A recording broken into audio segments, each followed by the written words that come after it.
Ibaratnya laut ya, itu saya mengibaratkan sama sekali tidak ada ombak. Saya sering berpikir loh kok enggak ada angin gitu ya. Ya, jadi sebenarnya hakikat daripada parlemen itu kan check and balance. Ya. Nah, kalau check balance itu tidak maksimal, ya artinya apa? Artinya tidak ada angin. Sementara angin itu kan sangat membantu sebenarnya. Angin itu kan fungsinya kalau anginnya itu sangat proporsional, angin itu benar-benar jumlahnya dan volumenya pas, itu sangat membantu perahu itu berlayar. Ya. Nah, justru ini anginnya tidak ada. Sehingga saya melihat perahu itu sangat tenang. Tidak ada ombak, sehingga saya melihat bahwa tidak ada akselerasi, percepatan menuju satu tujuan. Ya, pertama tentunya kita sebagai seorang legislatif tentunya kita sepakat bahwa kepentingan rakyat itu ya harus menjadi prioritas di dalam memperjuangkan aspirasi rakyat di DPR itu.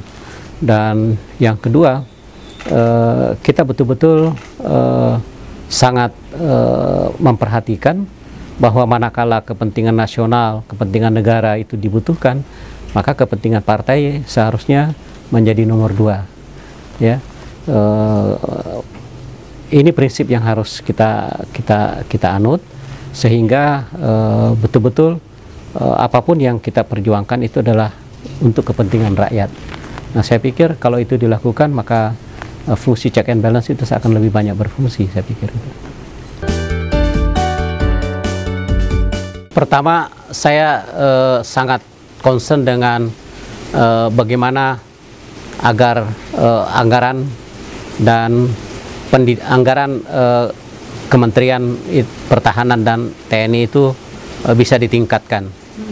Tujuannya adalah bagaimana agar program MEF, Minimum Essential Force, yang dicanangkan oleh Pak SBY itu dapat dilanjutkan. Itu.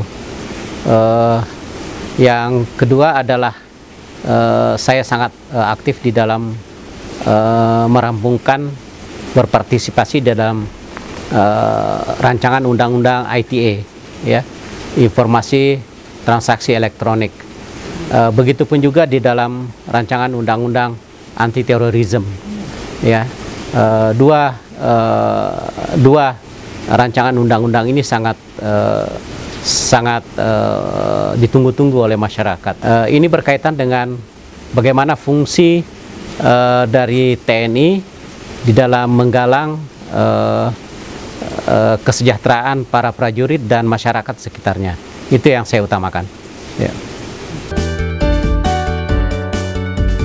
Ya, tentunya saya akan betul-betul dalam setiap pembahasan, dalam setiap rapat, di dalam setiap pertemuan, saya tentunya bisa memberikan kontribusi yang sangat maksimal, ya kan, sehingga betul-betul akan dirasakan oleh rakyat secara signifikan. Ya, seperti salah satu contoh adalah bagaimana menyikapi tentang apa yang harus dilakukan oleh KPI ke depan. Karena kan KPI yang sudah dibentuk sekarang ini kan memiliki tugas tanggung jawab menghadapi pemilu kada serentak 2017, 2018, dan 2019. Dan disitulah dibutuhkan profesionalismenya para komisioner KPI. Partai Demokrat sedang melakukan konsolidasi partai yang terus-menerus, dan setelah kami tidak menjadi pemenang pada tahun 2014, ini kesempatan bagi Partai Demokrat untuk berbenah, ya kan, dan ini merupakan hikmah daripada kekalahan, ya.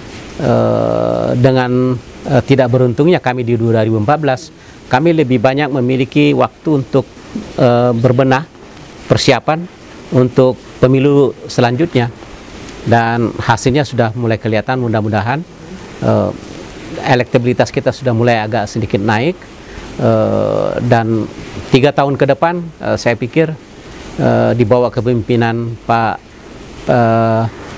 SBY, kami yakin kita akan kembali lagi rebound sama dengan tahun 2009.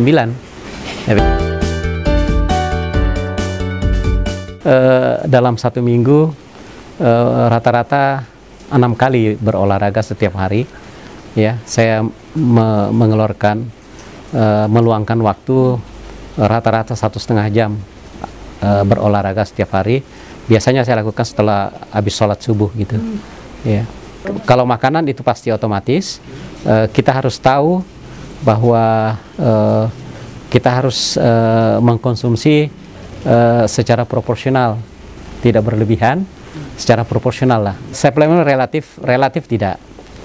Semua makanan saya makan, termasuk durian. Saya olahraga, yang utama adalah fitness, ya. Yang kedua adalah golf. Golf cuma sekali seminggu. Jadi kalau saya tidak fitness, saya golf.